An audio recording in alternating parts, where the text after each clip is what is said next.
vadikani mundibatsire kudaidza mushumiri weshoko tichiuchira maoko Reverend T Chitswari vachiuya kutora mukana wavo muzita raJesu. Ndidi kuti ndiparadze nguva yandapiwa. Angifuni ukuchitha isikhathi engisinikeziweyo. Ndafara shamwari dzangu dzanga dzichishumira. Ngithokozile ngabahlobo kade beshumayela. Ndaitirwa zvakanaka. Ngenzelwe kahle. Ndinoda kuti nditaure nyaya ingangoda kufanana neyanga ichishumirwa naPastor Musubi. Ngifuna ukukhuluma indaba engaphose ihambelana ngathi utshunywa uMpastor Musubi. Yesimba rokuzodza.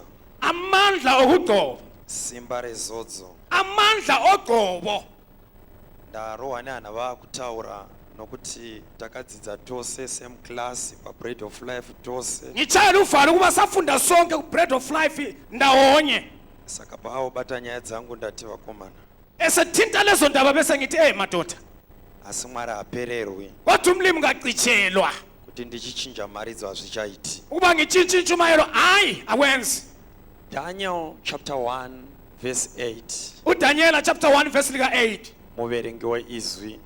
Umbali wezwi. Na vaHebheru. Lokuba Hebrew. Chapter 11 verse 24 na 25.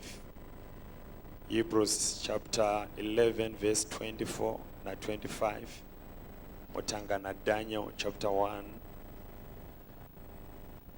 verse iya patende. Muprofita Daniel chapter 1 verse number 8.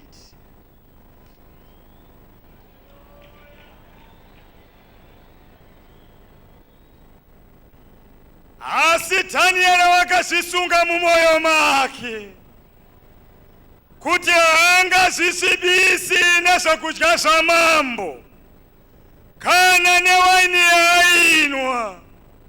Saka wakakumbira kuno muchinda wavaranda kuti arege kuzvisvibisa. Hebrews chapter 11 verse 24 and 25.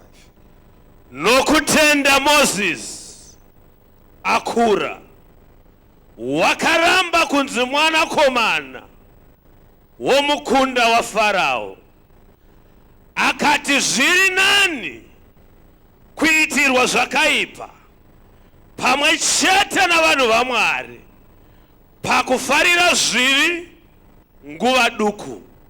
Thank you, God bless you. Mlima livusise. Nguva madeuka izuva ano. Ngale ntambama ndiri kutenda zvakazara kuti Jehovha Mwari yakholwa ngokugcweleyo ukuthi umlimi uyangiswa. Ndinotenda kuti Mwari ane shoko rake randa kuburutsa. Unezwi afuna ukulehlisa umlimi. Pacheche Apostolic Faith Mission in Zimbabwe. Kubandla leApostolic Faith Mission in Zimbabwe. Nguva ino regai nditi tine theme yedu iri kuti destined for a purpose. Silendikimba ethi destined for a purpose. Kureva kuti kana chitaura nyaya yedestiny. Masikhuluma indaba yedestiny. Pane rwendo runofambwa.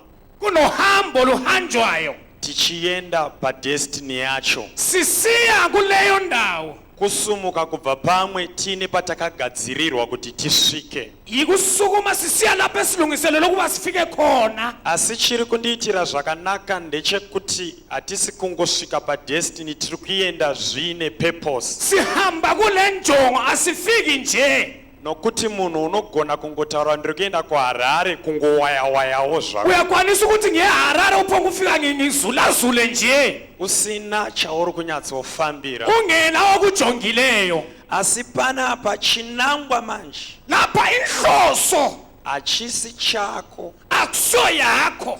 Kune muridzi wechinangwa. Kulomnini wenhloso. Kune muridzi wepurpose. Kulomnikazi wenhloso. Kana munhu achifamba nemotikari yake. Ma umuntu ehamba ngemota yakhe. Unogona kuona yakanyogwa kunzi Harare. Uyayibona ilotshiwe Harare.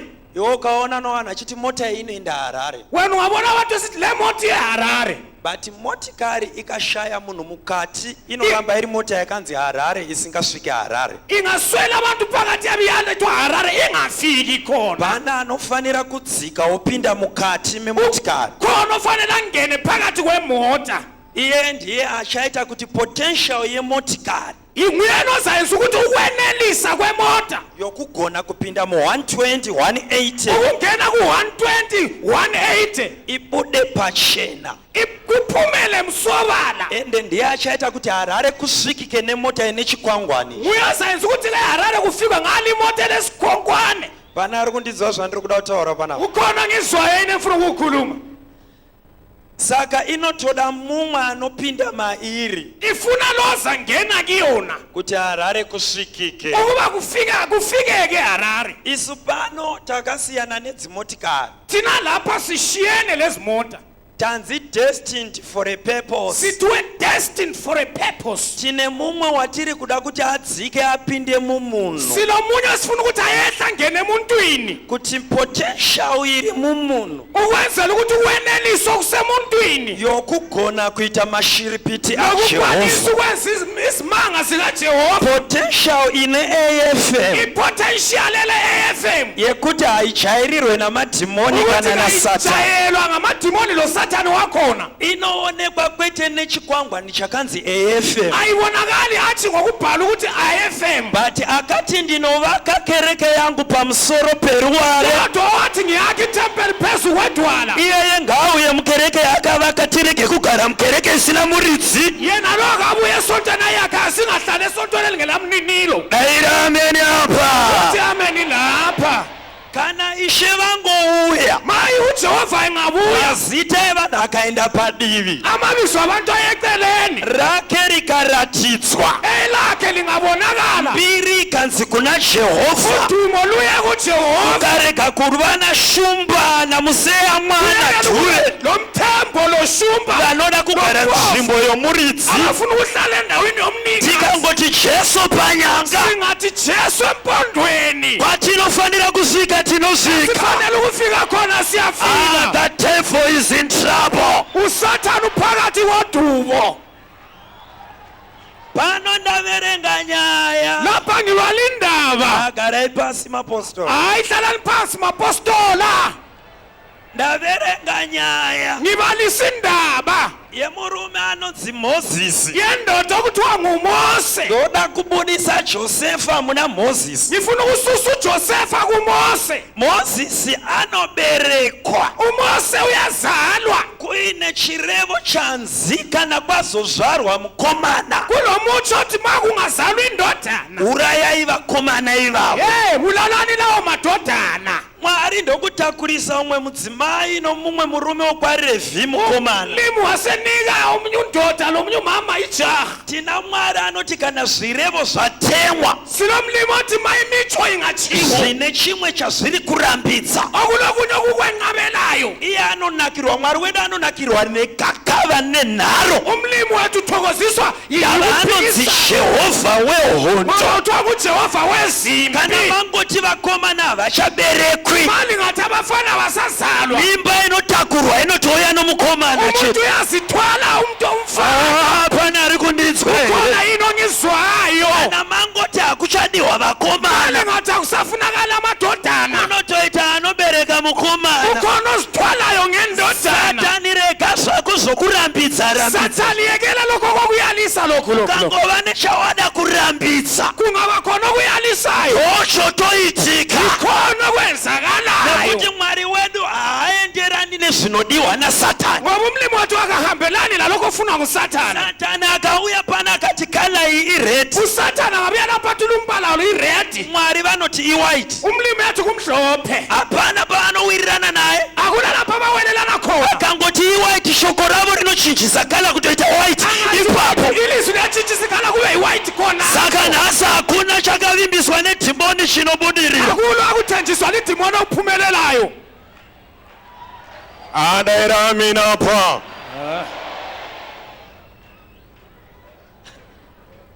Mozisi ndokuberekwa kwanzi akadaro ngafe uMose wasezalwa kuthiwa banjalo kabafi. mai vake ndokumuchengeta 3 months umama wamgcina iminyanga ezithathu kusvika vaona kuti hachichachengeteki wabona ukuthi lokho akusagcineki lo ndava chine destiny ngoba lokho kulalapho kuyakhona chine purpose okunenjongo mungachiviga but chichabuda pachena lingakubeka kodwa kuzavumbuluka. vakaona kuti achivigiki bhedha chizvichengete wabona ukuthi akugcineki kungcono kuyozigcina khona ndokuruka basket waseluka ibhaskiti ndokunokanda muna river wasesiyaphosela emfuleni vachikanda mumvura ephosela emanzini kune chirevo chiri kuti kana mazvara mukomana urayai mukande kumvura kulo mutsho othi nxa ningazali indodana bulalani liphosele emanzini kunokandwa vari kufa okuphosela abafayo ndokunoenda nedestiny uhamba lo lenjongo ende haafire panofira vamwe akafeli lapho kufela khona abanye reka zvako kumboti apa pakafira vamwe apa yekeli ukuthi lapho kufela uzibani kuchaberekwa anodarika pakafira vamwe kuzazana ozadlula kufela abanye pakafira vamwe ndopatakuda isefe okwefela abanye yilapho esifuna khona tiratidze ukuru hwamwari sitshengise wedu ubukhulu bukajehova mozisi ndokutsvetwa murifa umose wasefakwa emfuleni iri kunzi zvitunanga zvikando lapho uthi awuphosela bafileyo ndokurarama pane rufu waphila okulonkulufu rwenu rwechiposero rwoti ndanga ndoenda pane rima uyingoma bese sithi bese ngisiye emnyameni ndanga ndoenda pane rufu bese ngisiya lapho kulemfa khona iye ndokurarama ipapo yena waphila khona achirarama mozisi ephila umose kumba kwafaro endlini kafaro ndokuitika zvimwe zvakakonzeresa kwayenzwa okunye kwadala umahluko kuti musikana wokwafaro aende kunogeza kurwizi kuba intombazana kafaro iyogeza emfuleni kwacho kuna mozisi khonalo kulo mose khona achisvika kurwizi efika emfuleni kumba kwavo zvokugezera zviriko endlini okokugezela kukhona kati kune tsika dzavo dzavaiita ikoko kodwa kulokumkhuba abakwekwenza kuti kana zvakadai mwana ngagezere kurwizi makunje umntwana kayegezele emfuleni asi nguva idzodzo dzakasvika nguva chaidzo ileso sikhathi safika mpela nguva dzina mozisi kusvikira nanguva dzomusikana nenguva dzamozisi isikhathi sikantombazana nesikhathi sikamose ndobva aona kuti ndakunzwa kuti zviri pandiri wesu ukuthi okukimi zvinoda kuti ndiende kurwizi ufuna ngiye emfuleni nhasi mwari wangu achanzwisa vavengi vako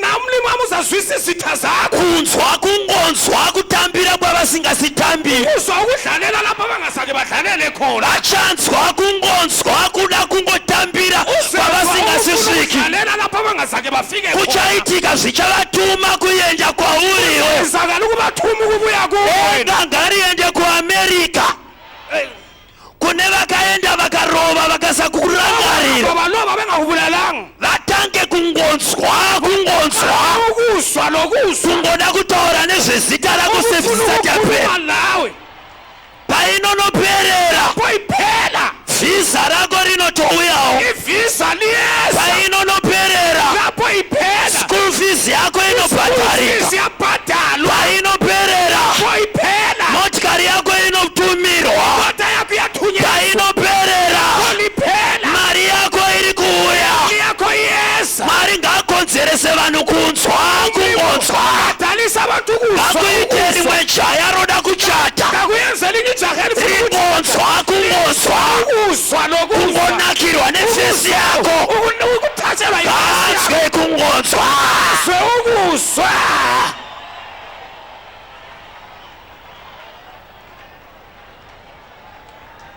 daiameneopa khona ubiso ameni ndokunopinda murwizi wangena emfuleni izvo chamunzwisa akumzwisileyo kune mupfanhane nyaya kulo mfano lendaba kunotarira so ungakhangela kanje wane rwizi rune mwana thola umfulu lomntwana kubata mwana kuleiso ubamba umntwana kanje zikanzikanakirwa ukuthi ubuhle bakhona kemwana uyu ubuhle balumntwana wokumuhebheru ngumhebheru atakatemera kuti ngavafe satshayela ukuthi kabafe bati kanakirwa kodwa ubuhle lobu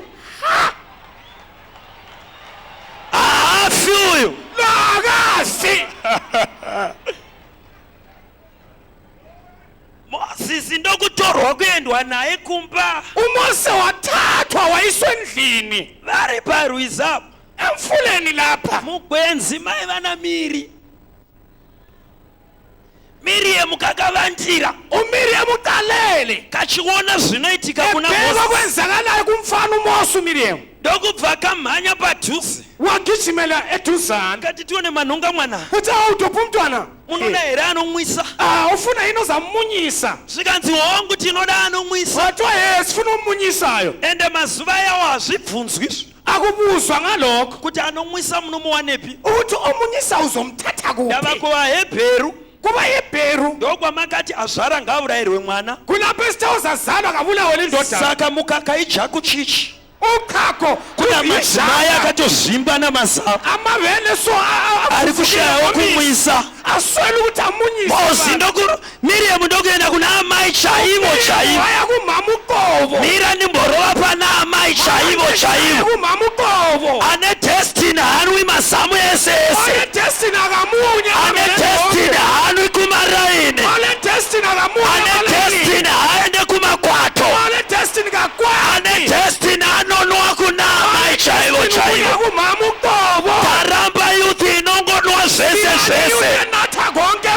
ramba dzimwe motikari yale zinye imota dzinouya naamai vasiri vako zibuya ngomama ongasowa ramba vamwe vana yale abanye abatwana vanouya naamai vasiri vako ngomama ongasowa ramba imwe mari yale inye imali inouya naamai vasiri vako ongasowakho hatimwe mazamu ese ese masipheleni tine zamu rimwe chete peleni lodwa efe munditerere ukhona na tinonwa pana kirisitu jesu Kristu Jesu yeah